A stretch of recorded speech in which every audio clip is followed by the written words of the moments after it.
প্রবাসে যারা আছেন, যারা ব্যাচেলর জীবন যাপন করছেন, যারা পরিবার যাদের সঙ্গে নাই এবং বিবাহিত, তারা তাদের যৌন চাহিদা চরিতার্থ করবার জন্য, যেহেতু এখানে উপায় নাই, তাদের স্ত্রী সঙ্গে নাই, তাদের জন্য কি হস্তমৈথুন করা জায়েজ আছে নাকি না জায়েজ?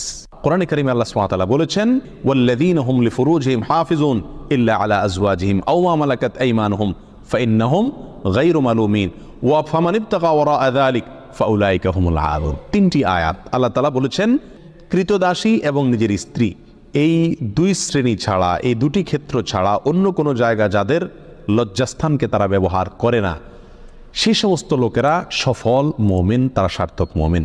ফামানিব তাকা ওরা আদালিক, আল্লাহ বলেন এরপরে তৃতীয় আয়াতে, যারা এই দুটি ক্ষেত্র ছাড়া, স্ত্রী এবং কৃতদাসী, এই দুটি ক্ষেত্র ছাড়া অন্য যে কোনো ক্ষেত্রে তাদের যৌন চাহিদাকে চরিতার্থ করে মেটায়, আল্লাহ বলেন ফাউলাইকা হুমুল আদুন, তারা হলো সীমালঙ্ঘনকারী।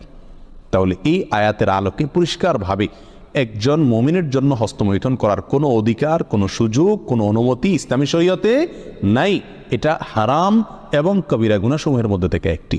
যারা প্রবাসে আছেন, এমন কোনো দেশে যদি থাকেন যেই দেশে তিনি তার যৌন চাহিদা না মেটালে নিশ্চিতভাবে গুনাহে লিপ্ত হয়ে যাবেন, জেনায় লিপ্ত হবেন, কারণ সেখানে জেনার অবাধ সুযোগ রয়েছে, এরকম যদি পরিস্থিতি হয় তাহলে নিজেকে রক্ষা করবার জন্য, অর্থাৎ বড় অপরাধ থেকে অপেক্ষাকৃত কম বড় অপরাধ যেটা, সেটাই তিনি লিপ্ত হতে পারেন, অর্থাৎ হস্তমৈথুন করতে পারেন। এটা কোনো কোনো ওলামা ইকরামের মত। অবশ্য অন্য ওলামা ইকরাম বলেছেন সর্বাবস্থায় হস্তমৈথুন করা কি হারাম।